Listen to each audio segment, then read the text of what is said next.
நீ என்னடா கால் கட் பண்றது? நான் கால் கட் பண்றேன்டா. It's over. பை. சீரியஸா எடுத்துருப்பானோ? கரெக்டா இந்த டைம்ல தான் எவ்வளவு ஏறத சொல்றேன்னு நடுவில் பூந்துருவான். வேற நம்மளும் ஒரு கால் அடிப்போம். ஹலோ, அப்ப நான் சத்தியமா உனக்கு வேண்டாமா? நீ தானே இட்ஸ் ஓவர்னு சொல்லிட்டு கட் பண்ண. ஆமா, நான் அப்படி சொல்லுவேன். ஆனா நீ எனக்கு திருப்பி கால் பண்ணி சமாதானப்படுத்தணும்ல. டேய், இப்ப நான் சொல்றேன்டா, இட்ஸ் ஓவர்டா, இட்ஸ் ஓவர்டா. சமாதானமா பேசலாம் தானே கால் பண்ண. அப்புறம் சண்டை போட்ட. ஆர்வ கோளாறு அறபோது. ஆனா உன்ன மாதிரிதான் இருக்கும் போல. ஹலோ கீது. சாரி தெரியாம கைப்பட்டு உனக்கு கால் வந்துச்சு. அது நான் ஃப்ரெண்ட்ஸ் கூட வெளில போலான்னு பிளான் போட்டு இருக்கேனா, அவங்களுக்கு கால் பண்றதுக்கு பதிலா தெரியாம உனக்கு கால் பண்ணிட்டேன். சாரி. என்ன வயிறு எரியும்னு பார்த்தா நம்மள கண்டுக்கவே இல்ல. திருப்பி கால் பண்ண வேண்டியதுதான்.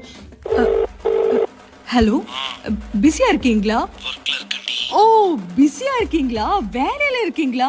ஓகே. எப்படா இந்த மூதேவி நம்ம கிட்ட பேசாம விட்டுட்டு போயிடுவான்னு வெயிட் பண்ணிட்டு இருந்தீங்க போல இல்ல? அதுதான் நமக்குள்ள எல்லாம் முடிஞ்சிச்சு. அப்புறம் எதுக்கு நம்ம பேசிட்டோம்? இட்ஸ் ஓவர்டா, இட்ஸ் ஓவர். நான் சும்மா தான் கால் பண்ணேன். It's over. சண்டை போட்டதுக்கு அப்புறம் நிம்மதியா வேலை செய்யறானா?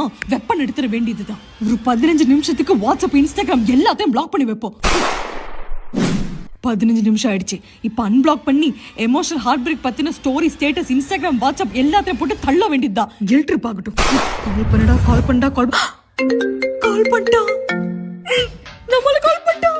ஐயோ செல்லம், நம்மள தான்டா. கட். அப்பா, கால் பண்ண வச்சுட்டு கட் பண்ணி விட்டதுக்கு அப்புறம் என்ன நிம்மதி.